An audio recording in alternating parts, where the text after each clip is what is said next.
నేను రవికాంత్ వరంగల్ జిల్లా ప్రధాన వార్తలను చూద్దాం. వర్ధనపేటలో దొంగలు బీభత్సం సృష్టించారు. కోనారెడ్డి చెరువు దగ్గర ఉన్నటువంటి పెద్దమ్మ దుర్గమ్మ ఆలయాల్లో ఉండేటువంటి హుండీలను ఎత్తుకెళ్లిన పరిస్థితి కనిపించింది. దుర్గమ్మ ఆలయంలోని అమ్మవారి మెడలో ఉన్న పుస్తెలతాడుతో సహా ముక్కు పుడక కూడా ఎత్తుకెళ్లిన పరిస్థితి కనిపిస్తూ ఉంది. వరుస దొంగతనాలు జరుగుతున్నప్పటికీ పోలీసులు పట్టించుకోవడం లేదని అక్కడ ఉన్నటువంటి ప్రజలంతా కూడా చర్చించుకుంటున్నారు. జనగామ జిల్లా ప్రధాన వార్తలను చూద్దాం. కొడకండ్ల మండలం గిర్నితండలో పర్యటించిన ఎమ్మెల్యే యశస్విని రెడ్డికి నిరసన తగిలింది.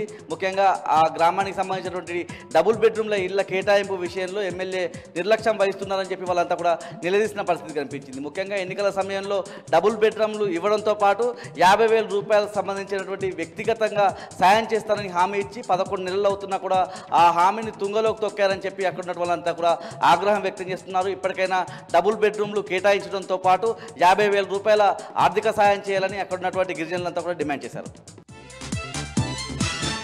జనగామ జిల్లా నుంచి మరో వార్త చూసినట్టయితే జిల్లా కేంద్రంలోని ఓ జ్యువెలరీ షాప్లో షార్ట్ సర్క్యూట్ కారణంగా అగ్ని ప్రమాదం చోటు చేసుకుంది. ఈ ఘటనలో షాప్లో ఉన్నటువంటి పూర్తిగా ఫర్నిచర్ అంతా కూడా దగ్ధమైన పరిస్థితి కనిపిస్తూ ఉంది. ఇటీవల జనగామ పట్టణంలో చోటు చేసుకున్నటువంటి అగ్ని ప్రమాదాలతో అక్కడ ఉన్నటువంటి ప్రజలంతా కూడా బెంబేలెత్తిపోతున్న పరిస్థితి మనకు కనిపిస్తూ ఉంది. ముఖ్యంగా ఇటీవలే ఓ 4 షాపుల్లో అగ్ని ప్రమాదం కారణంగా 10 కోట్ల రూపాయలు కూడా నష్టపోయిన సంఘటన జనగామ పట్టణంలో చోటు చేసుకుంది. ఇప్పటికైనా అగ్నిమాపక సిబ్బంది ఏదైనా అగ్ని ప్రమాదాలు చోటు చేసుకుంటే వెంటనే అప్రమత్తమై అక్కడికి చేరుకోవాలని చెప్పి అక్కడ ఉన్నటువంటి ప్రజలంతా కూడా కోరుతున్నారు. జయశంకర్ భూపాలపల్లి జిల్లా ప్రధాన వార్తలను చూద్దాం. గణపురం మండల కేంద్రంలో దొంగలు బీభత్సం సృష్టించారు.